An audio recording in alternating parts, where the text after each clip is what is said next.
In this video, I'll show you how to reset color settings in Windows 11.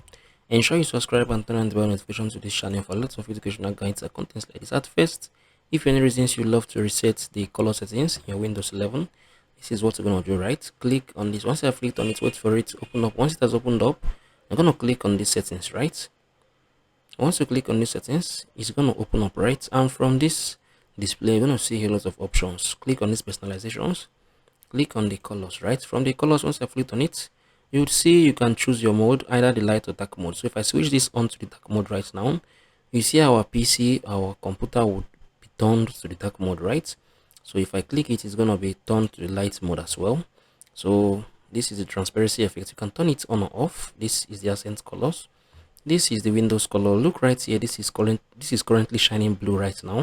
If I click on this yellow, you see I just changed our Windows color to yellow, right? You can see it's yellow, so I'm going to just switch it back on this because this is the custom one, right?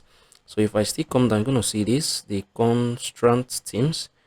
You see accent colors, right? All this. So these are your Windows color settings, right? You can adjust it and reset it based on your choices and preferences. If you found this video helpful, share your thoughts below in the comment section. Thank you guys for watching. I'm going to see you in the very next one.